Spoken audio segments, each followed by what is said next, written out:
But when Cephas came to Antioch, I opposed him to his face, because he stood condemned. For before certain men came from James, he was eating with the Gentiles, but when they came, he drew back and separated himself, fearing the circumcision party. And the rest of the Jews acted hypocritically along with him, so that even Barnabas was led astray by their hypocrisy.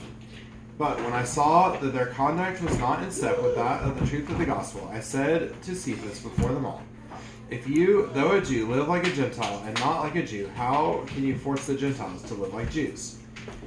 We ourselves are Jews by birth and not Gentile sinners, yet we know that a person is not justified by works of the law, but through faith in Jesus Christ.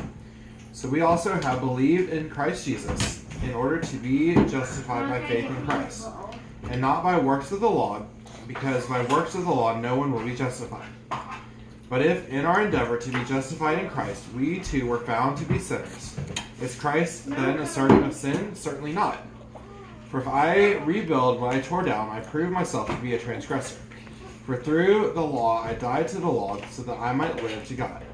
I have been crucified with Christ. It is no longer I who live, but Christ who lives in me. And the life I now live in the flesh, I live by faith in the Son of God, who loved me and gave himself for me. I do not nullify the grace of God, for if righteousness were through the law, then Christ died for no purpose. This is the word of the Lord. Thanks be to God.